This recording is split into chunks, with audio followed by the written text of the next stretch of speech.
আগে আগে যে সালাম দেয় তার অন্তর থেকে অহংকার উঠিয়ে নেয় কে? আমাদের অন্তরে অহংকার আছে না নাই? যাদের অন্তরে বেশি বেশি অহংকার, তার আমরা বেশি বেশি সালাম দিব। আমাদের হৃদয়টাকে অহংকার মুক্ত করে দিবে কে? সেই বুখারীর বর্ণনা, লাম্মা খালাকাল্লাহু আদম ওয়া কানা তুলুহু 60 যিরাআন, রব্বুল আলামিন সাইয়েদনা আদম আলাইহিস সালামকে যখন তৈরি করলেন 60 হাত লম্বা করে বানালেন।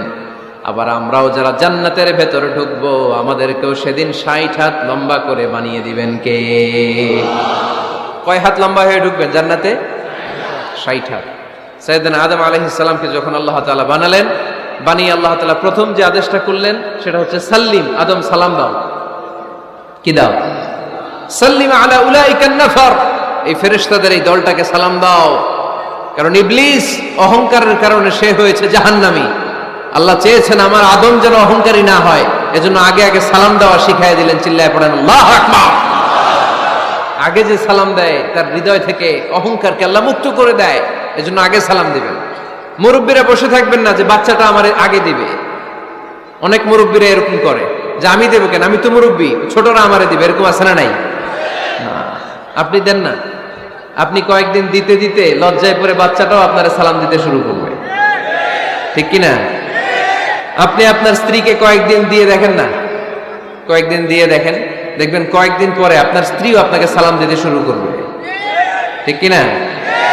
এজন্য ফ্যামিলিতে সুখ শান্তি আনার প্রথম মাধ্যম হচ্ছে সালাম। প্রথম মাধ্যম কি? সালাম দিন আর সালামাতে থাকুন। সালাম দিন আর কিসে থাকুন? সালামাতে থাকুন। জান্নাতে যখন জান্নাতীরা যাবে, জান্নাতীদেরকে বারবার সালাম দেয়া হবে। প্রতিটা গেইটেই ফেরেশতারা সালাম দিবে। চিল্লায় পড়েন আল্লাহু আকবার। ফেরেশতারা বলবে সালামুন আলাইকুম তিবতুম ফাদখুলুহা খালিদিন। ও জান্নাতীরা আসেন, বসেন, আল্লাহর পক্ষ থেকে আপনাদের জন্য সালাম। ওয়া তাহিয়াতুহুম ফিহা সালাম। জান্নাতের অভিবাদন পদ্ধতির নাম হচ্ছে সালাম। জান্নাতীরাও একে অপরকে সালাম দিবে। সুবহানাল্লাহ পড়েন। জান্নাতে ঢুকলেই সালাম, জান্নাতে বসলেই সালাম, জান্নাতে একে অপরের সাথে দেখা হলেই সালাম। তাই যারা ঘরের ভিতরে জান্নাতি আমেজ উপভোগ করতে চান তারা একে অপরকে সালাম দিবেন। রাজি আছেন? সালাম দিন আর সালামাতে থাকুন। ঘরে যারা জান্নাতি সুখ অনুভব করতে চান তারা সালাম দিবেন।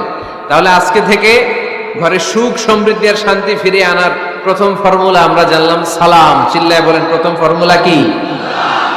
মনে থাকবে না ভুলে যাবেন? বাসায় যে আজকে সালাম দেয়া যাবে? সবাই পারবেন? মাশাআল্লাহ। 1 নম্বর পয়েন্ট শেষ। ঘরে শান্তি রাখার, রহমত রাখার 2 নম্বর পদ্ধতি হচ্ছে ঘরে ছবি টাঙিয়ে রাখবেন না। ছবি না, বিয়ের ছবি টাঙিয়ে রাখবেন না।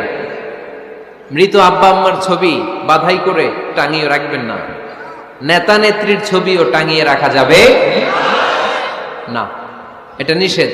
রহমতের ফেরেশতারা আসে না, ঘরে ঢুকে না। ইন্নাল মালাইকাতা লা তাদখুলু বাইতান ফিহি তামাসিল ওয়া সূরা। যে ঘরে মূর্তি আছে আর ছবি টাঙিয়ে রাখে, ওই ঘরে রহমতের ফেরেশতা প্রবেশ করে না। তো ঘরে যে রহমত নাই, শান্তি নাই, আপনি রহমতের ফেরেশতা ঢুকার ব্যবস্থাই তো রাখেন নাই। এত রহমত নিয়ে আসতে চায় কিন্তু ঢুকতে পারেন না, ওই যে ছবি টাঙিয়ে রাখছেন। এজন্য সুজানগরের ভাইয়েরা, আমাদের সুজানগরে যদি কারো ঘরে বিয়ের ছবি, আব্বা আম্মার ছবি, ফ্যামিলি গ্রুপ ছবি বা নেতা নেত্রীর ছবি থাকে, আজকে খুলে ফেলা যাবে না? খুলে ফেলা যাবে মুসলমান? খুলে ফেলবেন। হ্যাঁ, আপনি ফ্যামিলি গ্রুপ ছবি রাখতে পারেন। আব্বা আম্মা ভাই বোন সবাই মিলে একটা গ্রুপ ছবি তুললে স্মৃতির জন্য রাখা যায়। এটা অ্যালবাম বন্দি করে রাখবেন। মাঝে মাঝে দেখবেন, দেখলে মৃত্যুর কথা স্মরণ হয়। আয় রে, 10 বছর আগের ছবিটা দেখলে কি কুচকুচে কালো দাড়ি ছিল আমার, এখন সাদা হয়ে গেছে, ঠিক কিনা? তখন বুঝবেন যে মৃত্যুর দিকে আমি এগিয়ে যাচ্ছি। এই দুনিয়াটা ক্ষণিকের, একটা ধোঁকা, একটা মরিচিকা, একটা লোভ আর লালসার পেছনে আমরা ছুটে বেড়াচ্ছি। ধোঁকা। আসল জীবন কবরের জীবন। আওয়াজ করে বলতে হবে, ঠিক কিনা? একদিন মাটির ভেতরে হবে ঘরে মন আমার, কেন বাঁধো দালান ঘর রে মন আমার, কেন বাঁধো দালান ঘর, প্রাণ পাখি উড়ে যাবে পিঞ্জর ছেড়ে।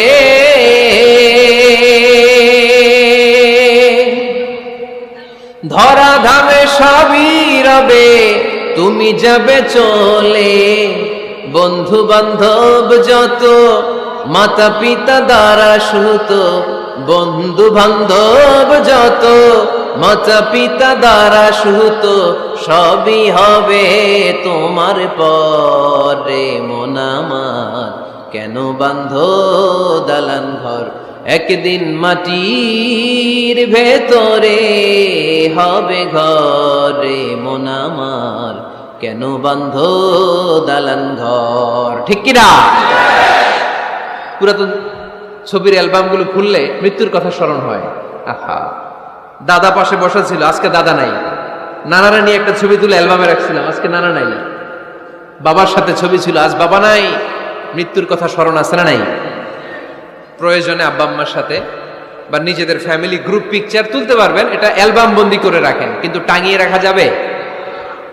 রাখবেন আপনারা? আর রাখবেন না। অনেকে কুকুরের শো পিস কিনে, কুকুরের, বিড়ালের, কুমিরের শো পিস কিনে শো কেসে সাজিয়ে রাখে, আছে না নাই? সুজানগরে বোধহয় এগুলো নাই, তাই না? হ্যাঁ, সুজানগরে এগুলো আছে না? এগুলো আপনি রাখতে পারবেন না, এগুলো রাখবেন না। ইন্নাল মালাইকাতা লা তাদখুলু বাইতান ফিহি তামাসিল ওয়া সূরা, যেই ঘরে ছবি টাঙিয়ে রাখা হয়, মূর্তি সাজিয়ে রাখা হয়, আল্লাহর রহমতের ফেরেশতারা ওই ঘরে কঠিন কালেও প্রবেশ করে না। তবে ছোট্ট মেয়েদেরকে পুতুল কিনে দেয়া যায়। কাদেরকে? কথা বলেন। ছোট্ট মেয়েদেরকে দেখবেন, ওরা পুতুলকে বাচ্চার মতো আদর করে, এটার দুধ খাওয়ায়, এটার জন্য রান্না করে, গোসল করায়, আছে না নাই? আম্মা জান আয়েশা রাদিয়াল্লাহু তাআলা আনহা পুতুল নিয়ে খেলা করতেন। নারীদের, ছোট্ট মেয়েদের জন্য এটা জায়েজ রাখা হয়েছে এই কারণে, কারণ কিছুদিন পরেই তারা মা হতে চলেছে, ঠিক কিনা? কেমন করে বাচ্চা কাচ্চা লালন পালন করবে, কেমন করে আমাদের আগামী প্রজন্মকে তারা গড়ে তুলবে, ওইটার একটা প্রশিক্ষণ খেলার মাধ্যমেই ছোটবেলায় যেন তাদের হয়ে যায়। এজন্য ছোট্ট মেয়েদের জন্য পুতুল দিয়ে খেলাকে শরিয়ত জায়েজ রেখেছে। চিল্লায় পড়েন সুবহানাল্লাহ। কত সুন্দর আমাদের ইসলাম, check and balance, check and balance. কিন্তু ছবি টাঙিয়ে রাখা যাবে না। কুকুরের শোপিস, কুমিরের শোপিস শোকেসে সাজিয়ে রাখা যাবে, শান্তি আসবে না ঘরে, জাহান্নামের টুকরা হয়ে যাবে ঘর। ঘরের ভেতরে গিটার রাখা যাবে না। গিটার চেনেন? হারমোনিয়াম রাখা যাবে না। ঢোল তবলা, বাজারে ঢোল বাজারে বাঁশি, আছে না নাই? ঢোল রাখতে পারবেন না। বংশী বাজায় কে রে সখী, বংশী বাজায় কে, বংশী রাখা যাবে না। বংশী মানে বাঁশি। এই বাঁশি, ঢোল, তবলা, হারমোনিয়াম, গিটার, এগুলো যদি ঘরে থাকে রহমতের ফেরেশতা ঢুকে না। আল্লাহ হাবিব সাল্লাল্লাহু আলাইহি ওয়াসাল্লাম বলেছেন, বুইস্তু লিউকাসসিরাল মাযামির, ঢোল, বাদ্য, হারমোনিয়াম, তবলা এগুলোকে ভেঙে মাটির সাথে চুরিয়ে দেওয়ার জন্য আমি বিশ্বনবী আগমন করেছি। চিল্লায় বলেন ঠিক কিনা? এজন্য আল্লাহর হাবিব বললেন, ইন্নাল মালাইকাতা লা তাদখুলু বাইতান ফীহি তামাসিল ওয়া সূরা। মুসনাদে আহমদ ইবনে হাম্বলের হাদিস। আল্লাহর রহমতের ফেরেশতারা ওই সমস্ত ঘরে কশিন কালেও প্রবেশ করে না যেই ঘরে ছবি টাঙানো আছে আর আছে মূর্তি। কথা বুঝতে পেরেছেন? তাহলে এগুলো রাখা যাবে না। হিন্দি সিরিয়াল দেখা যাবে না, ঠিক কিনা? এমনও ফ্যামিলি আছে, বাবা ছেলে একসাথে বসে হিন্দি সিরিয়াল দেখে, ইন্ডিয়ান নায়িকাদের কোমর দুলানো ডান্স দেখে, আছে না নাই? সিরিয়ালের জন্য পাগল এদেশের মেয়েরা। আলহামদুলিল্লাহ, এদের মধ্যে এখন পরিবর্তন হইতেছে। এরা এখন ওয়াজ দেখা শুরু করতেছে, ঠিক কিনা? তার মানে এই তাফসির মাহফিলগুলোর সফলতা আছে না নাই? আছে, আল্লাহর মেহেরবানি। অনেক বোনরা বলে, হুজুর আগে সিরিয়াল দেখতাম, এখন ওয়াজ দেখি। আলহামদুলিল্লাহ কবেন না? হিন্দি সিরিয়াল দেখবেন না, অশ্লীল নাটক দেখবেন না। আপনারা ইসলামিক প্রোগ্রামগুলো দেখবেন। রমাদানে অনেক ইসলামিক প্রোগ্রাম করে টেলিভিশন চ্যানেলগুলো, এগুলো দেখবেন। সৌদি আরবের সরাসরি লাইভ প্রোগ্রাম, এগুলো দেখবেন। জিওগ্রাফিক্যাল চ্যানেল আছে, দেখবেন। অ্যানিমেলস কিংডম দেখবেন। আফ্রিকার জঙ্গলে কত ধরনের প্রাণী পাওয়া যায়, সাগরের অতল গহ্বরে কি ধরনের মাছ আল্লাহ সৃষ্টি করে রেখেছে, সি ওয়ার্ল্ড আমরা জানি না। সাগরের অতল গহ্বরের রাজ্য কেমন, অ্যানিমেলস কিংডম আর জিওগ্রাফিক্যাল চ্যানেল, এগুলো দেখবেন।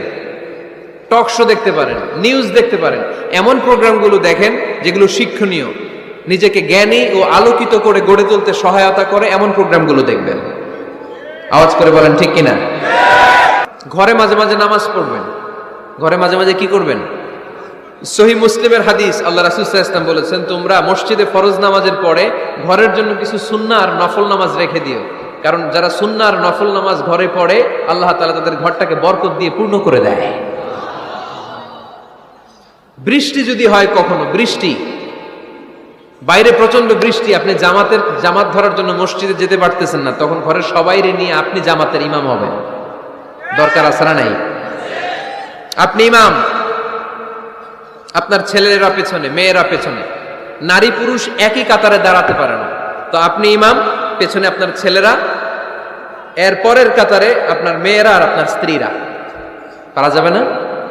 ছেলে মেয়ে যদি না থাকে, হুজুর আমি আর সে টোনাটুনি সংসার, তাহলে টোনা দাঁড়াবে সামনে, টুনি দাঁড়াবে পেছনে, একসাথে দাঁড়ানো যাবে? আমি আর আজকে সভাপতি লিয়াকত ভাই দুজনে মিলে যদি জামাত করি, একসাথে দাঁড়ানো যাবে। আমি এদিকে, লিয়াকত ভাই আমার ডানে, ঠিক কিনা? কিন্তু টোনা টুনি যদি দাঁড়ায়, টোনা দাঁড়াবে সামনে, টুনি দাঁড়াবে বরাবর পিছনে। মাসালা বুঝতে পেরেছেন? The family that prays together stays together. যে ফ্যামিলি একসাথে নামাজ পড়ে, ওই ফ্যামিলি টিকে থাকে বহুদিন, ঠিক কিনা? I repeat, the family that prays together stays together. যে পরিবার একসাথে সালাত আদায় করে ঘরে, এই পরিবারগুলো ভাঙে না। এই পরিবারের ডিভোর্সের কথা শুনবেন না। এই পরিবারে আছে শুধু শান্তি আর শান্তি। চিল্লায় বলেন ঠিক কিনা? একসাথে খাবার খান। কিভাবে খাবার খাবেন? একসাথে বসে খাবার খান। যদি একান্নবর্তী ফ্যামিলি হয়, ভাই বোন আত্মীয় স্বজন একসাথে, নারী পুরুষ দেখা দেয়া জায়েজ নাই, তখন ছেলেরা একসাথে খান। ছেলেদের পর্ব শেষ হলে মেয়েরা একসাথে খান। একসাথে খেলে, খাবার শেয়ার করলে বরকত আছে না নাই? সামান্য একটু খাবার আপনি আপনার ছেলের পাতে তুলে দেন, আপনার ছেলে আপনার পাতে তুলে দিবে, বরকত বাড়ায় দিবে কে? একসাথে ইফতারি করবেন, আলাদা আলাদা ইফতারি করবেন না। একসাথে ইফতারি করলে বরকত দেয় কে? আল্লাহর হাবিব সাল্লাল্লাহু আলাইহি ওয়াসাল্লাম বললেন, কেউ যদি কাউকে ইফতারি করায়, তাহলে রোজাদারের যত সওয়াব, যিনি ইফতারি করালো তারও তত সওয়াব। সাহাবারা বললেন, আমাদের তো এত সম্পদ নাই যে মানুষকে ইফতারি করাবো। আল্লাহর হাবিব সাল্লাল্লাহু আলাইহি ওয়াসাল্লাম বললেন, ওয়ালাউ বিতামরা, একটা খেজুর দিয়েও যদি করাও এই সওয়াব পাবা।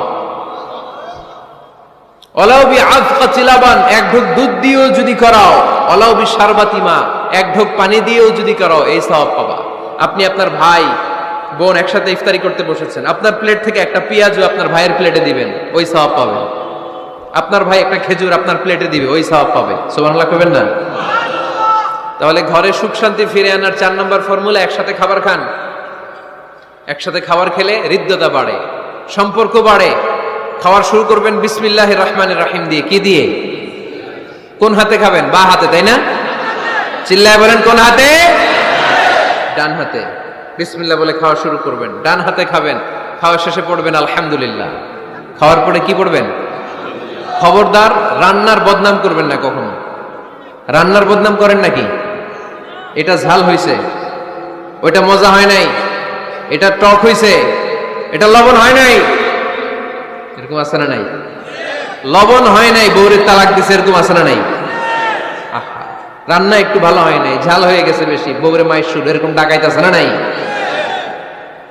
মা আবা রাসূলুল্লাহ সাল্লাল্লাহু আলাইহি ওয়াসাল্লাম তুআমান কত্তু, আল্লাহর হাবিব সাল্লাল্লাহু আলাইহি ওয়াসাল্লাম কখনো কোনো রান্নার বদনাম করতেন না। ইনিশতাহাহু আকালাহু, বুখারীর বর্ণনা। ভাল লাগলে খেতেন, ভাল লাগতেছে আরো খেতেন, আরো খেতেন। ওয়া ইন কারিহাহু তারাকা, ভালো না লাগলে রেখে দিতেন, ওর দিকে তাকাইতেন না। কিন্তু কখনো বলেন নাই লবণ হয় নাই, কখনো বলেন নাই ঝাল বেশি হয়েছে, কখনো বলেন নাই রান্নাটা মজা হয় নাই। সুবহানাল্লাহ পড়বেন না? কি রাসূল ছিলেন আমার। এজন্য রান্নার বদনাম করবেন না, একসাথে মিলেমিশে খান, বরকত বাড়ায় দিবে কে? 4টা গেল। 5 নাম্বার, ঘরে কোরআন তেলাওয়াত করুন। কি তেলাওয়াত? কোরআন তেলাওয়াত নাই, ঘরে তেলাওয়াত নাই, ফজরের পরে তেলাওয়াত নাই, সব ঘুম আর ঘুম, আছে না নাই? তো রহমত বরকত ঢুকবে কেমনে? ঘরে কোরআন তেলাওয়াত করুন। হাজবেন্ড তার ওয়াইফকে কোরআন তেলাওয়াত শোনাবে, ওয়াইফ তার হাজবেন্ডকে শোনাবে, বাবা তার সন্তানকে শোনাবেন, সন্তান বাবাকে শোনাবেন। প্রতি মাসের জন্য একটা সূরাকে নির্ধারণ করুন যে আমরা সবাই মিলে এই মাসে এই সূরাটা মুখস্থ করব। পারা যাবে? আওয়াজ করে বলেন তো সূরাতুদ দোহা এটা কি খুব বড় সূরা? কথা কয় না। সূরাতুদ দোহা কি বড় সূরা না ছোট সূরা? তো এক মাসে কি এই সূরাটা মুখস্থ করা যাবে না? কথা বলে। ওয়াত্তিনি ওয়াজ-যাইতুন ওয়া তুরি সিনিন, এটা কি বড় সূরা? এক মাসে পারা যাবে না? প্রতি মাসের জন্য একটা করে সূরা নির্ধারণ করুন। 12 মাসে তাহলে কয় সূরা? 12 সূরা। প্রতি সপ্তাহে আপডেট নেবেন, খোঁজ খবর নেবেন, কয় আয়াত হইল তোমার। স্ত্রীর খোঁজ খবর নেবেন, সন্তানের খোঁজ খবর নেবেন, কয় আয়াত হলো। মাস শেষে সবাই সবার কাছ থেকে শুনবেন, ঘরের বরকত বাড়ায় দিবে কে? এরকম ফ্যামিলি আমাদের সবার হোক, আমরা চাই না? হ্যাঁ, স্ত্রী তার স্বামীকে কোরআন তেলাওয়াত করে শোনায়, স্বামী তার স্ত্রীকে কোরআন তেলাওয়াত করে শোনায়, বাবা তার সন্তানকে কোরআন তেলাওয়াত করে শোনায়, সন্তান তার বাবাকে কোরআন তেলাওয়াত করে শোনায়। আপনার ছেলে মেয়েরা যখন কোরআন পড়ে আওয়াজ করে পড়তে বলেন, যাতে ভুল হলে শুধরে দিতে পারেন। এবং প্রতি মাসে যে সূরাটা মুখস্থ করবেন ওই সূরাটা তাদাব্বুরে কোরআন করতে হবে, অর্থ জানতে হবে। মাতৃভাষায় কোরআনের অর্থ জানার দরকার আছে না নাই? তাহলে ঘরে কোরআন তেলাওয়াত করবেন। আল্লাহ রাসূল সাল্লাল্লাহু আলাইহি ওয়াসাল্লাম আম্মা জান আয়েশা রাদিয়াল্লাহু তাআলা আনহার কোলের মধ্যে মাথা রেখে কোরআন তেলাওয়াত করতেন। স্ত্রীর কোলে মাথা রেখে কোরআন তেলাওয়াত করবেন, পারবেন না? কষ্ট হবে? স্ত্রীর কোলে মাথা রেখে কোরআন তেলাওয়াত করবেন, এটা সুন্নাহ। আল্লাহ রাসূল সাল্লাল্লাহু আলাইহি ওয়াসাল্লাম আম্মা জান আয়েশা রাদিয়াল্লাহু তাআলা আনহার কোলে মাথা রেখে কোরআন তেলাওয়াত করতেন। আম্মা জান আয়েশা রাদিয়াল্লাহু তাআলা আনহা বলেন, কানা রাসূলুল্লাহি সাল্লাল্লাহু আলাইহি ওয়াসাল্লাম ইয়াকরাউল কুরআন ওয়া রাসুহু ফি হাজরি ওয়া আনা হায়েদ। আমার মাসিক চলা অবস্থায়, মেনস্ট্রুয়েশনাল পিরিয়ড চলা অবস্থায় আমার কোলে মাথা রেখে বিশ্বনবী কোরআন তেলাওয়াত করেছেন, আর আমি শুনেছি। চিল্লায় পড়েন সুবহানাল্লাহ। ঘরে শান্তি নাই, কারণ কোরআন তেলাওয়াত নাই। তো কোরআনের তেলাওয়াতও নাই, শান্তিও নাই। আল্লাহর হাবিব সাল্লাল্লাহু আলাইহি ওয়াসাল্লাম বলেছেন, সহিহ মুসলিমের হাদিস, লা তাজআলু বুয়ুতাকুম মাকাবিরা, তোমরা তোমাদের ঘরটারে গোরস্থান বানিয়ে রেখো না।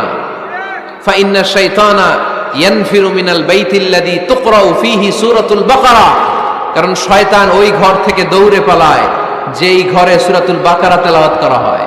সুবহানাল্লাহ পড়েন। এজন্য ঘর উদ্বোধনের সময় কোন সূরা পড়তে হয়? সূরা বাকারা। চিল্লায় পড়েন কোন সূরা? আওয়াজ করে পড়েন কোন সূরা? নতুন ঘর করছেন, নতুন দোকান করছেন, নতুন ফ্ল্যাট কিনেছেন, কোন সূরা পড়বেন? সূরাতুল বাকারা। শয়তান ওই ঘরে থাকে না। সহিহ মুসলিমের আরেকটা হাদিসে আল্লাহ রাসূল সাল্লাল্লাহু আলাইহি ওয়াসাল্লাম বলেছেন, ইকরাউ সূরাতাল বাকারা, তোমরা সূরা বাকারা তেলাওয়াত করো। ফা ইন্না আখযাহা বারাকা, যে সূরা বাকারা পড়ে আল্লাহ তাআলা ওই ঘরটায় বরকত দেয়। ওয়া তারকাহা হাসারা, আর যে সূরা বাকারা পড়ে না সে খালি আফসোস করে।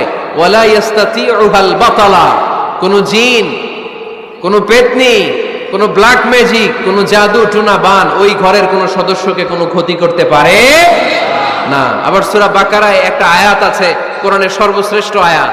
বলেন তো আয়াতটার নাম কি? আওয়াজ করে বলেন কোন আয়াত? আল্লাহর হাবিব সাল্লাল্লাহু আলাইহি ওয়াসাল্লাম বললেন, মান ক্বারা আয়াতাল কুরসি দুবুরা কুল্লি সালাতিন মাকতুবা, প্রত্যেক ফরজ সালাতের পরে যে ব্যক্তি আয়াতুল কুরসি পড়বে তার জান্নাতে যাওয়ার ব্যাপারে আর কোনো বাধা থাকবে না। একটা মাত্র বাধা ছাড়া, সেটা হচ্ছে মরণ। লোকটা মরে না তাই জান্নাতে যায় না, মরলেই জান্নাতি। আওয়াজ করে পড়েন আল্লাহু আকবার। ধর্মপ্রাণ ধর্মপ্রাণ, আমরা বড়ই ধর্মপ্রাণ, নামাজ রোজার কিছু নাই, ভুলেও ধরি না কোরআন। ধর্মপ্রাণ, রোজ সকালে শুনতাম আগে আল কোরআনের বাণী রে, আল কোরআনের বাণী, এখন শুনি সারে গামার দীপ্ত ফ্যান ফেনানি। রোজ সকালে শুনতাম আগে আল কোরআনের বাণী রে, আল কোরআনের বাণী, এখন শুনি সারে গামার দীপ্ত ফ্যান ফেনানি। ধর্মপ্রাণ মুসলমান আজকাল হয়েছে মডার্ন। ধর্মপ্রাণ ধর্মপ্রাণ, আমরা বড়ই ধর্মপ্রাণ, নামাজ রোজার কিছু নাই, ভুলেও ধরি না কোরআন। ধর্মপ্রাণ, ঠিক কি না? প্রতিদিন কোরআন শিখায় যে তার পকেট যায় ফাঁকা রে, তার পকেট যায় ফাঁকা। সপ্তাহে 2 দিন গান শিখায় যে নেয় তো 1000 টাকা। ধর্মপ্রাণ মুসলমান আজকাল হয়েছে মডার্ন, ধর্মপ্রাণ আমরা বড়ই ধর্মপ্রাণ, নামাজ রোজার কিছু নাই, ভুলেও ধরি না কোরআন, ধর্মপ্রাণ। এরকম ধর্মপ্রাণ আমরা কেউ হতে চাই? প্রতিদিন ফজরের পরে আমার ঘর থেকে কোরআন তেলাওয়াত হোক, আমরা চাই কি চাই না? মাঝে মাঝে ফ্যামিলি ট্যুরে যান, কুল সিরু ফিল আরদ সুম্মা আনজুরু কাইফা কানা আকিবাতুল মুকাজ্জিবিন, জমিনে ঘুরে বেড়াও আর দেখো মিথ্যাবাদীরা পৃথিবীতে কি করেছে আর তাদের সাথে আমি কি আচরণ করেছি, ঠিক কিনা? সুযোগ হলে মিশরে যান, ফেরাউনের লাশ দেখে আসেন। কারুনের বাড়িতে যান, ধ্বংসস্তূপ দেখে আসেন। পারলে জর্ডানে যান, মৃত সাগর দেখে আসেন। সমকামিতার কারণে লূত আলাইহিস সালামের কওমের লোকদেরকে আল্লাহ জমিন থেকে উঠিয়ে একটা আঘাত করেছেন জমিনে, ফাজআলনা আলিয়াহা সাফিলাহা, জমিনের উপরের মাটিকে আমি নিচে ঢুকিয়েছি, নিচের মাটিকে আমি উপরে ঢুকিয়েছি, উপর থেকে শিলা আর প্রস্তর বৃষ্টি নাজিল করে পুরো জমিনটারে আমি মাসাকার করে দিয়েছি। ওইখানে এখন ডেড সি, লোহিত সাগর, মৃত সাগর। ওখানে কোনো মাছ জন্মায় না, কোনো কাঁকড়া জন্মায় না, ব্যাং জন্মায় না, কিচ্ছু জন্মায় না। লবণের ডেনসিটি, ঘনত্ব এত বেশি, ওখানে কোনো মানুষ ডুবেও না। গজবের জায়গা, সুযোগ হলে দেখে আসেন। টাকা পয়সা ভালো থাকলে সময় হলে প্রায় ফ্যামিলি মেম্বারদেরকে নিয়ে উমরায় যান। কই যাবেন? উমরায় যান। নবদম্পতি যারা বা রিসেন্টলি তোমরা যারা বিয়ে করতে যাচ্ছ, you are going to be a new couple, পারলে তোমাদের হানিমুনটা উমরায় সেরে ফেলো। পারা যাবে না? স্বামী স্ত্রী দুইজনে মিলে মক্কায় চলে যাও, আল্লাহর ইবাদত, আল্লাহর ঘরে সিজদা দিয়ে নতুন জীবনটাকে নতুন ভাবে শুরু করো। বরকত দিবে কে? তাহলে ঘরে বা ফ্যামিলিতে সুখ সমৃদ্ধি নিয়ে আসার 6 নাম্বার মাধ্যম হচ্ছে আউটিং এ যাওয়া, মাঝে মাঝে বেড়াতে যাওয়া। আল্লাহ রাসূল সাল্লাল্লাহু আলাইহি ওয়াসাল্লাম বেড়াতে যেতেন, সফরে স্ত্রীদেরকে নিয়ে যেতেন। সহিহ বুখারীর বর্ণনা, কানা রাসূলুল্লাহ সাল্লাল্লাহু আলাইহি ওয়াসাল্লাম ইযা আরাদা সাফারান আকরা বাইনা আজওয়াজিহি, আল্লাহ রাসূল সফর করলে কোন স্ত্রীকে নিয়ে যাবেন তিনি স্ত্রীদের নাম লিখে লটারি করতেন। সুবহানাল্লাহ নাই? কি করতেন? কোরআ, আরবিতে বলে কোরআ, বাংলায় বলে লটারি। এই লটারি জায়েজ, এই লটারি জায়েজ আছে। স্ত্রীদের নাম লিখে কোরআ করতেন, লটারি। যার নাম আসতো তাকে নিয়ে আল্লাহর হাবিব সাল্লাল্লাহু আলাইহি ওয়াসাল্লাম সফরে বেরিয়ে যেতেন। সফরে স্ত্রীদের সাথে দৌড়াদৌড়ি করতেন। সুবহানাল্লাহ পড়বেন না? আম্মা জান আয়েশা রাদিয়াল্লাহু তাআলা আনহাকে আল্লাহর হাবিব সাল্লাল্লাহু আলাইহি ওয়াসাল্লাম এত ভালোবাসতেন, আল্লাহর হাবিব সাল্লাল্লাহু আলাইহি ওয়াসাল্লাম বলতেন, আয়েশা চলো দৌড়াদৌড়ি করি। ওই যে দেখা যায় খেজুর গাছ, চলো কে কার আগে যেতে পারে। দুইজন দৌড়ালেন। বিয়ের প্রথম দিকে আম্মা জান আয়েশা রাদিয়াল্লাহু তাআলা আনহা ফার্স্ট হয়ে গেলেন, কারণ তখন তিনি চিকন ছিলেন, এত মোটা ছিলেন না।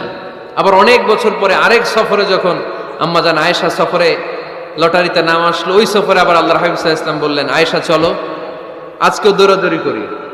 দুইজন দৌড় দিলেন। এবার আর আম্মা জান আয়েশা রাদিয়াল্লাহু তাআলা আনহা জিততে পারলেন না, যেহেতু মোটা হয়ে গেছেন। আল্লাহ রাসূল সাল্লাল্লাহু আলাইহি ওয়াসাল্লাম দৌড়ে গাছ ধরে ফার্স্ট হয়ে গেলেন। সুবহানাল্লাহ পড়েন। আম্মা জান আয়েশা এবার রাগ করে বসে আছেন। আল্লাহর হাবিব সাল্লাল্লাহু আলাইহি ওয়াসাল্লাম বললেন, হাযিহি সাবকাতু বিতিলক, ওই যে কয়েক বছর আগে আয়েশা একদিন রাতে তুমি আমারে হারায় দিছিলা, আজকে তোমারে হারাইয়া ওটার প্রতিশোধ তুলে নিলাম। সুবহানাল্লাহ পড়তে পারলেন না? কি ভালোবাসাবাসী ছিল, কি খুনসুটি ছিল, কি আদর্শ আগের সমৃদ্ধ সুখী শান্তির একটা সংসার ছিল বিশ্বনবী সাল্লাল্লাহু আলাইহি ওয়াসাল্লামের। তিনি স্ত্রীদের সাথে খোশ গল্প করতেন, বিনোদন করতেন, হাসি ঠাট্টা করতেন। তবে এই বিনোদন ছিল সুস্থ বিনোদন, এই রসিকতা ছিল সুস্থ রসিকতা, ঠিক কিনা? আমরা এটা করতে চাই না। অনেকের চেহারা, আমাদের চেহারার মধ্যে কোনো হাসি নাই, খালি রাগ আর রাগ, আছে না নাই? অনেকে দেখবেন 5 বছরও একবারও হাসে নাই। সুজানগরে আলহামদুলিল্লাহ এরকম নাই। সুজানগরের এই যে সবাই হাসতেছে, সবার মুখে হাসি।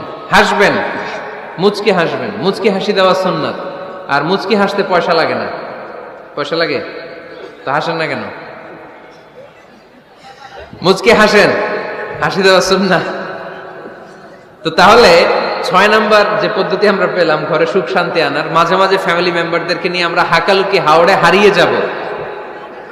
আমরা মাধবকুণ্ড বেড়াতে যাব, আমরা জাফলং এ যাব, পারলে আমরা কক্সবাজার সমুদ্র সৈকতে যাব। যেমনটি আল্লাহর হাবিব সাল্লাল্লাহু আলাইহি ওয়াসাল্লাম স্ত্রীদেরকে নিয়ে বেড়াতে যেতেন। ইনশাআল্লাহ পড়েন। পারবেন তো? যাবেন তো সবাই? আচ্ছা, 7 নম্বর পদ্ধতি সংসারে সুখ শান্তি ফিরে আনার, ফ্যামিলির গুরুত্বপূর্ণ বিষয়ে সিদ্ধান্ত নিতে পরামর্শ করবেন। ফ্যামিলি মিটিং কি করবেন? কি মিটিং? ফ্যামিলি মিটিং করবেন, পরামর্শ। এক্ষেত্রে স্ত্রী, সন্তান, ভাই, বোন, আব্বা আম্মা সবার পরামর্শ নেবেন। অনেকে আছে কারো কথা শোনে না, মনে যা চায় তাই করে, আছে না নাই? পরে আফসোস করে, পরে হাই হাই করে। কারণ যারা পরামর্শ করে এরা কোনোদিন হাই হাই করা লাগে না। চিল্লায় বলেন ঠিক কি না? এজন্য আল্লাহ বললেন ওয়াশাবিরহুম ফিল আমরি ফাইদা আযামতা ফাতাওয়াক্কাল আলাল্লাহ। গুরুত্বপূর্ণ বিষয়ে সিদ্ধান্ত নেবার আগে তোমরা পরামর্শ করে নাও। যখন তোমরা পরামর্শ করে সঠিক সিদ্ধান্তে উপনীত হয়ে যাবে, তখন তাওয়াক্কুল করবা একজনের উপর, তিনি কে? সিদ্ধান্ত যখন নিয়ে ফেলবেন আল্লাহর উপর তাওয়াক্কুল করবেন। এজন্য পরামর্শের কোনো বিকল্প নাই। পরামর্শ নেবেন, স্ত্রীদেরও পরামর্শ নেবেন। অনেকে বলে আরে মেয়ে মানুষ কি পরামর্শ নেবে, আমি তো সব জানি। এরকম আছে না নাই? না, অনেক সময় নারীদের পরামর্শ কাজে লাগে। আমাদের বোনদের মাথায় ভালো ভালো বুদ্ধি আছে না নাই? বুদ্ধি আছে। আপনারা হুদাইবিয়ার সন্ধির নাম শুনেছেন? কত হিজরিতে? 6ষ্ঠ হিজরিতে 1400 সাহাবা আল্লাহ রাসূল সাল্লাল্লাহু আলাইহি ওয়াসাল্লামকে নিয়ে উমরা করার জন্য গেল, কিন্তু কাফেররা মক্কায় ঢুকতে দিবে না। তখন একটা সন্ধি হলো যে এই বছর আমরা ফিরে যাব। আল্লাহর হাবিব সাল্লাল্লাহু আলাইহি ওয়াসাল্লাম ওই সন্ধিতে রাজি হলেন। আংটির মধ্যে মুহাম্মদ রাসূলুল্লাহ সিল মারলেন, রাজি। কিন্তু সাহাবারা রাজি না। সাহাবারা বললেন ইয়া রাসূলুল্লাহ, এত কষ্ট করে 1400 সাহাবা উমরা করার জন্য এসেছি, উমরা না করেই আমরা ফিরে যাব, আমরা যাব না। আল্লাহ হাবিব সাল্লাল্লাহু আলাইহি ওয়াসাল্লাম এদেরকে আদেশ করলেন কুমু ওয়ানহারু, যেহেতু সন্ধি হয়েছে আমি সন্ধি ভঙ্গ করতে পারবো না। সন্ধির নিয়ম অনুযায়ী এবছর আমরা ফিরে যাব, আমরা উমরা করব না। আর যেহেতু আমরা পশু নিয়ে এসেছি, সবাই পশু জবাই করো, মাথার চুল হালাক করে হালাল হয়ে যাও। কিন্তু কেউ কথা শোনে না, কেউ কথা শোনে না। 1400 সাহাবা বসে আছে। আল্লাহ রাসূল সাল্লাল্লাহু আলাইহি ওয়াসাল্লাম ধমক দিয়ে আদেশ করলেন কুমু ওয়ানহারু, দাঁড়াও, পশুগুলোকে জবাই করো, মাথার চুল ফেলে দিয়ে হালাল হয়ে যাও। কেউ কথা শোনে না। আবার বললেন কুমু ওয়ানহারু, 1400 সাহাবা, কেউ শোনে না। আল্লাহর হাবিব সাল্লাল্লাহু আলাইহি ওয়াসাল্লাম এত বিব্রতকর পরিস্থিতিতে কখনো পড়েন নাই, কোনোদিন না। মনটা খারাপ করে আল্লাহ রাসূল সাল্লাল্লাহু আলাইহি ওয়াসাল্লাম তাঁবুর ভিতরে ঢুকে গেলেন। ওই সফরে লটারিতে নাম এসেছিল উম্মে সালামা রাদিয়াল্লাহু তাআলা আনহা। সুবহানাল্লাহ পড়বেন না? উম্মে সালামা রাদিয়াল্লাহু তাআলা আনহা আমাদের আম্মা জান, আল্লাহ রাসূল সাল্লাল্লাহু আলাইহি ওয়াসাল্লামের স্ত্রী। বিষ্ণুনবী সাল্লাল্লাহু আলাইহি ওয়াসাল্লামকে চিন্তিত আর বিমর্ষ দেখে জিজ্ঞেস করলেন ইয়া রাসূলুল্লাহ, কি সমস্যা? আল্লাহর হাবিব সাল্লাল্লাহু আলাইহি ওয়াসাল্লাম পুরো ঘটনাটা খুলে বললেন। খুলে বলার পরে এবার উম্মে সালামা বলেন ইয়া রাসূলুল্লাহ, আমার মাথায় এক বুদ্ধি আছে। আমার মাথায় কি আছে? এক বুদ্ধি আছে, আপনি চাইলে এটা আমল করতে পারেন। আল্লাহর হাবিব সাল্লাল্লাহু আলাইহি ওয়াসাল্লাম বললেন কি বুদ্ধি আছে তোমার মাথায়, বলো। উম্মে সালামা রাদিয়াল্লাহু তাআলা আনহা বললেন ইয়া রাসূলুল্লাহ সাল্লাল্লাহু আলাইহি ওয়াসাল্লাম, আপনি কারোর সাথে কথা বলবেন না, কাউকে আদেশ করবেন না। আপনি নিজে ঘর থেকে এখন বের হয়ে যাবেন, নিজেই আপনার উটটাকে আপনি নহর করে ফেলবেন, মানে জবাই করে ফেলবেন। এরপর আপনার চুল যে সাহাবা সব সময় কেটে দেয় তাকে আদেশ করবেন আপনার চুল ফেলে দেওয়ার জন্য। বাকিটা কি হয় নিজেই দেখবেন। সুবহানাল্লাহ পড়বেন না?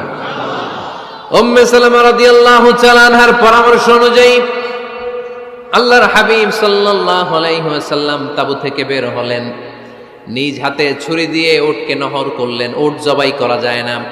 কুরবানির সময় ঈদুল আজহায় 10-12 জন মিলে গরুকে রশি দিয়ে বেঁধে মাটিতে শুইয়ে গলার মধ্যে আমরা যেভাবে জবাই করি, উটকে ওইভাবে জবাই করা যায় নাকি? আরব বিশ্বে আমাদের ভাইরা ছিল, তারা জানে উট জবাই হয় না, উটকে করতে হয় নহর। আল্লাহর হাবিব সাল্লাল্লাহু আলাইহি ওয়াসাল্লাম নিজে ছুরি নিয়ে ওটার গলার মধ্যে এরকম খোঁচা মারলেন, ফিনকি দিয়ে ঝমঝম করে রক্ত বেরোতে শুরু করলো, নহর হয়ে গেল। সাহাবারা দৃশ্য দেখে অবাক। আল্লাহর হাবিব বললেন আইনা হালিকি, আমার মাথার চুল হালাক করে দেয় ওই সাহাবী কই? আমার সেলুনম্যান কোথায়? আমার বারবার কোথায়? আল্লাহর হাবিবের কথা শুনে বিশ্বনবীর ওই সাহাবী এসে দাঁড়িয়ে গেল। আল্লাহর হাবিব বলল আমার মাথার চুল তুমি ফেলে দাও। ওই সাহাবী বিশ্বনবীর মাথার চুল ফেলে দিল। এই দৃশ্য দেখে 1400 সাহাবী ধৈর্য ধারণ করতে পারল না, দাঁড়িয়ে থাকতে পারল না। এই দৃশ্য দেখা মাত্র 1400 সাহাবী সবাই দাঁড়িয়ে নিজেদের পশু জবাই করে সবাই নিজেদের মাথা হালাক করে হালাল হয়ে গেল। আওয়াজ করে পড়েন আল্লাহু আকবার। The problem solved. কার পরামর্শে? কার পরামর্শে? স্ত্রীর পরামর্শে। আল্লাহর হাবিব সাল্লাল্লাহু আলাইহি ওয়াসাল্লাম কারোর সাথে কথা না বলে বের হয়ে নহর করলেন, নিজের মাথার চুল ফেলে দিলেন। এই দৃশ্য যখন সাহাবারা দেখলো যে নবী এটা করেছে, আর বসে থাকা যায় না। 3 বার আদেশ করার পরেও আমরা অনেক আবেগ দেখিয়েছি, আর আবেগ নয়, আমার নবী যাই করেছে আমরা তাই করব। 1400 সাহাবা পশু জবাই করা শুরু করে দিল, মাথার চুল ফেলে দিয়ে হালাল হয়ে গেল। আওয়াজ করে পড়েন সুবহানাল্লাহ। তার মানে মাঝে মাঝে নারীদের পরামর্শেরও দরকার আছে না নাই? এজন্য একা একা সিদ্ধান্ত নেবেন না, নারীদের কাছ থেকেও পরামর্শ নেবেন। আল্লাহর হাবিব সাল্লাল্লাহু আলাইহি ওয়াসাল্লাম নারীদের পরামর্শের গুরুত্ব দিয়েছেন। মাঝে মাঝে জুনিয়রদের পরামর্শ নিতে হয়, ছোট্ট বাচ্চাদের পরামর্শ নিতে হয়। ছোট্ট বাচ্চাদেরকে বোকা মনে করবেন না, ছোট্ট ছেলে মেয়েদেরকে বোকা ভাববেন না, ওদের মাথায় বুদ্ধি আছে। মাঝে মাঝে জুনিয়ররা সিনিয়রদেরকে হারায় দেয়, আছে না নাই? আল্লাহর হাবিব সাল্লাল্লাহু আলাইহি ওয়াসাল্লামের একটা বৈশিষ্ট্য ছিল, তিনি কিছু খেলে খাওয়ার পরে বন্টন করলে কোন দিক দিয়ে করতেন? আওয়াজ করে বলেন না, ডান দিক থেকে। একবার তিনি দুধ খেলেন, দুধ খেয়ে বন্টন করবেন, কিন্তু ডান দিকে দাঁড়িয়ে ছিল একটা ছোট্ট ছেলে আর বাঁ দিকে মুরব্বী সাহাবারা। আল্লাহর হাবিব সাল্লাল্লাহু আলাইহি ওয়াসাল্লাম এই ছোট্ট ছেলের কাছ থেকে অনুমতি চাইলেন। তার মানে ছোট্টদেরও পরামর্শের দরকার আছে না নাই? আল্লাহর হাবিব বললেন, আতাযানু লি আন উ'তিয়া হাউলা, আমার স্বভাব হলো খাবার বন্টনের সময় ডান দিক থেকে করি, কিন্তু এখন ডান দিকে তুমি ছোট্ট মানুষ, বাম দিকে বয়স্ক সাহাবারা, তুমি যদি অনুমতি দাও তোমার আগে বয়স্ক সাহাবাদেরকে দিয়ে আমি খাবার বিতরণ করতে চাই। ছোট্ট ছেলেটা বলল, ইয়া রাসূলুল্লাহ লা উসিরু বিনাসিবি মিনকা হাদান, আপনার এই বরকতের জিনিস আমি অন্য কাউরে দিতে চাই না, আমার ভাগেরটা আমি আগে খাইতে চাই, যেহেতু হিসাবে আমি পাই আমারে আগে দেন, আমি দিব না। সুবহানাল্লাহ পড়েন। সে যেহেতু রাজি হয় নাই, আল্লাহ রাসূল সাল্লাল্লাহু আলাইহি ওয়াসাল্লাম দিতেও পারে নাই। আল্লাহর হাবিব সাল্লাল্লাহু আলাইহি ওয়াসাল্লাম দুধের পেয়ালাটা মুরব্বিদের হাতে নেহা দিয়ে ছোট্ট বাচ্চার হাতে তুলে দিয়েছে। চিল্লায় পড়েন আল্লাহু আকবার। তাহলে ছোট্ট বাচ্চাদের পরামর্শের দলিল আছে না নাই? আল্লাহ রাসূল সাল্লাল্লাহু আলাইহি ওয়াসাল্লাম একবার ওয়াজ করতেছেন, সহিহ বুখারীর বর্ণনা। আল্লাহর হাবিব সাল্লাল্লাহু আলাইহি ওয়াসাল্লাম বললেন, ইন্না মিনা শাজারি শাজারা, এক ধরনের গাছ আছে, লা ইয়াসকুতু ওয়ারাকুহা, যেই গাছের পাতা কোনোদিন ঝরে না, পাতা পড়ে না, একটা গাছ আছে। মাসালুহা কামাসালিল মুসলিম, এই পাতার দৃষ্টান্ত মুসলিমের দৃষ্টান্ত একই। হাদিসুনি মা হিয়া, দেখি তো কোন সাহাবী বলতে পারে এটা কোন গাছ? আল্লাহর হাবিব বললেন, এমন একটা গাছ আছে যেই গাছের কোনো পাতা ঝরে না। এই পাতার দৃষ্টান্ত, গাছের দৃষ্টান্ত, মুমিনের দৃষ্টান্ত একরকম। ফাহাদিসুনি মা হিয়া, কে আছো বলতে পারো এটা কোন গাছ? কেউ পারে না। সাহাবারা মনে করছে এটা মরুভূমির কোন একটা গাছ হবে। কেউ বাড়ির পাশে যে খেজুর গাছ আছে এটা খেয়াল করে নাই, সবাই চলে গেছে অন্য গাছের দিকে। ক্যাকটাস, গুলমলতা, মরুভূমির রেয়ার যে গাছগুলো আছে, দুর্লভ দুষ্প্রাপ্য গাছগুলো, তারা এক একজন একটার পর নাম বলতে আরম্ভ করলো। আল্লাহ রাসূল সাল্লাল্লাহু আলাইহি ওয়াসাল্লাম বললেন হয় নাই, একজন বলে একটা, আল্লাহর হাবিব বললেন হয় নাই। সবশেষে কেউ যখন পারে না, আল্লাহ রাসূল সাল্লাল্লাহু আলাইহি ওয়াসাল্লাম বললেন, ইন্নাহা নাখলা, এটা খেজুর গাছ। এটা কি গাছ? সবাই বলেন, কি গাছ? খেজুর গাছ। কেউ পারে নাই। ওয়াজ শেষ, নসিহত শেষ, সবাই বাড়ি ফিরে যাচ্ছে। সাইয়েদনা ওমর ফারুক রাদিয়াল্লাহু তাআলা আনহু, উনি ওনার ছেলে আব্দুল্লাহ ইবনে ওমরকে নিয়ে যাচ্ছে। আব্দুল্লাহ ইবনে ওমর হঠাৎ করে বললেন, আব্বা, আল্লাহ রাসূল যখন জিজ্ঞেস করেছিল এটা কোন গাছ, আমি কিন্তু জানতাম এটা খেজুর গাছ, আমি কিন্তু জানতাম। ওমর ফারুক বললেন, বলো নাই কেন? আব্দুল্লাহ ইবনে ওমর বলেন, আব্বা আপনি পারেন না, আমার চাচা আবু বকর পারে না, মুরব্বী সাহাবারা কেউ পারে না, আমি মাঝখান দিয়ে কেমনে বেয়াদবি করি? সুবহানাল্লাহ পড়বেন না? ওমরে ফারুক বললেন, বলো কি? তুমি যদি আজকে বিশ্বনবীর সামনে উত্তরটা দিতে পারতা, আমার ছেলে উত্তর দিতে পেরেছে, এটা জেনে আমার বুকটা এত বড় হয়ে যেত। ও আব্দুল্লাহ, কেন তুমি বললা না? আজকে কেউ প্রশ্নের উত্তর করতে পারে নাই, তুমি যদি বিশ্বনবীর সামনে দাঁড়িয়ে প্রশ্নের উত্তর করতে পারতা, আমার বুকটা এত বড় হয়ে যেত। কেন বললা না? তুমি বললে আমি বড্ড খুশি হয়ে যেতাম। সুবহানাল্লাহ পড়েন। তার মানে মাঝে মাঝে জুনিয়ররা সিনিয়রদেরকেও হার মানায় দেয়, এরকম আছে না নাই? এজন্য পরামর্শ করবেন, অবশ্যই পরামর্শ করবেন। সাইয়েদনা ওমর ফারুক যখন খলিফা, তিনি মুরব্বীদের মিটিংয়ে একটা ছোট্ট বাচ্চাকে রাখতো, অল্প বয়স্ক এক সাহাবী, ওই সাহাবীর নাম আব্দুল্লাহ ইবনে আব্বাস রাদিয়াল্লাহু তাআলা। মুরব্বীরা মনে কষ্ট পেলেন, কিরে এই ছেলের সমান নাতি আছে আমার ঘরে, আমার নাতি আছে এই ছেলের সমান, এই ছেলেকে কেন রাখে? ওমর ফারুক বললেন, একদিন দেখাই দিব আপনাদেরকে কেন রাখি। ওমর ফারুক একদিন সবাইকে বললেন, ইদা জাআ নাসরুল্লাহি ওয়াল ফাতহ ওয়া রাআইতান নাস ইয়াদখুলুনা ফি দীনিল্লাহি আফওয়াজা, এটা কোন প্রেক্ষাপটে নাজিল হয়েছে আপনারা কে জানেন বলেন তো? এক সাহাবী বললে, এই সূরা দ্বারা বোঝানো হয়েছে আমাদের যখন বিজয় অর্জিত হবে তখন যেন আমরা বেশি বেশি আল্লাহর প্রশংসা করি। ওমরে ফারুক বললেন উত্তর হয় নাই। আরেক বয়স্ক সাহাবী বললেন আমাদেরকে রব্বুল আলামিন বড় বড় শহর বিজয়ের ব্যাপারে আদেশ দিয়েছে, এই সূরা দ্বারা আমি এটা বুঝেছি। ওমরে ফারুক বললেন হয় নাই। কেউ যখন উত্তর করতে পারে নাই, ওমরে ফারুক বললেন ও আব্দুল্লাহ ইবনে আব্বাস, তুমি এই সূরার ব্যাপারে কি জানো? আব্দুল্লাহ ইবনে আব্বাস বলেন হুয়া আজালু রাসূলিল্লাহ, এই সূরা দ্বারা বিশ্ব নবীর আগাম মৃত্যুকে বোঝানো হয়েছে। ইযা জাআ নাসরুল্লাহি ওয়াল ফাত, নবী হে যখন বিজয় আসবে, আল্লাহর পক্ষ থেকে সাহায্য আসবে, ওয়ারাআইতান নাসা ইয়াদখুলুনা ফি দীনিল্লাহি আফওয়াজা, আপনি দেখবেন দলে দলে বানের পানির মতো লোকজন কালিমার ছাতার নিচে প্রবেশ করতেছে। তো সবাই যখন কালিমা পড়ে মুসলমান হয়ে যাবে, সবাইকে মুসলমান বানানোই ছিল বিশ্বনবীর মিশন। মিশন যখন কমপ্লিট, নবী থাকার পৃথিবীতে আর দরকার নাই। এই সূরা দ্বারা আল্লাহ বুঝিয়েছেন বিশ্বনবী পৃথিবীতে আর বেশি দিন বেঁচে নাই। চিল্লায় বলেন ঠিক কিনা? ওমরে ফারুক ডেকে বললেন আব্দুল্লাহ মারহাবা, মারহাবান বিকা ইয়া আব্দুল্লাহ ইবনে আব্বাস, ও আব্দুল্লাহ ইবনে আব্বাস, মাশাআল্লাহ তাবারাকাল্লাহ। কেউ সঠিক উত্তর না দিতে পারলেও তুমি সঠিক উত্তর দিয়েছো। তুমি এই সূরার ব্যাপারে যতটুকু জানো আমিও জানি ততটুকু, পড়েন সুবহানাল্লাহ। তুমি সঠিক উত্তর দিয়েছো। এই হাদিসগুলো প্রমাণ করে মাঝে মাঝে জুনিয়ররা সিনিয়রদেরকেও হারিয়ে দেয়। চিল্লায় বলেন ঠিক কিনা? এজন্য মাঝে মাঝে বাচ্চা ছেলেদেরও পরামর্শের দরকার আছে না নাই? ঘরে সুখ নাই, শান্তি নাই, কারণ পরামর্শ করেন না। তো আব্বা আম্মার পরামর্শ নেন, স্ত্রীদের পরামর্শ নেন, ছেলে মেয়েদের পরামর্শ নেন।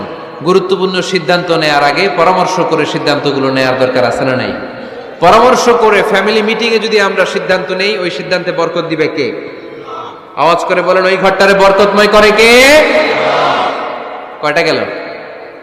7টা। 8 নাম্বার হচ্ছে প্রত্যেকটা ঘরে এক একটা পারিবারিক পাঠাগার গড়া চাই। একটা শোকেস বানাবেন, ওখানে ইসলামী বইগুলো রাখবেন, ইসলামী সাহিত্যগুলো রাখবেন, তাফসিরগুলো রাখবেন, হাদিসের বইগুলো রাখবেন। একটা পারিবারিক পাঠাগারের দরকার আছে না নাই? কোরআনের প্রথম আয়াত হয়েছে পড়ো। কোরআনের প্রথম আয়াত কি?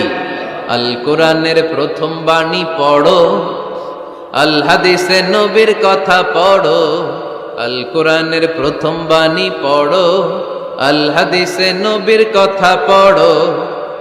পড়ে পড়ে শেখো, শিখে শিখে তুমি তোমার নিজের জীবন গড়ো। পড়েন আমিন। কোরআনের প্রথম কথা কি? ইকরা, পড়ো। কোরআনের প্রথম কথা কি? ইকরা বিসমি রাব্বিকাল্লাযী খলাক, খলাকাল ইনসানা মিন আলাক। اقرأ وربك الأكرم الذي علم بالقلم علم الإنسان ما لم يعلم। পড়েন সুবহানাল্লাহ। পড়ো তোমার প্রভুর নামে যিনি তোমায় শিখিয়েছেন। Read in the name of your Lord who has created। পড়ো। পড়ার কোনো বিকল্প নাই, আপনার পড়তেই হবে। বেঁচে আছেন পড়েন, সুস্থ তো পড়েন, অসুস্থও পড়েন, মরে যাচ্ছেন তখনও পড়েন, পড়তে পড়তে মরেন। ও মিয়া, মরার সময় পড়ার দরকার আছে না নাই? মরার সময় পড়বেন লা ইলাহা ইল্লাল্লাহ মুহাম্মাদুর। এটা না পড়লে হবে? তার মানে মরার সময় পড়তে হবে। চিল্লায় বলেন।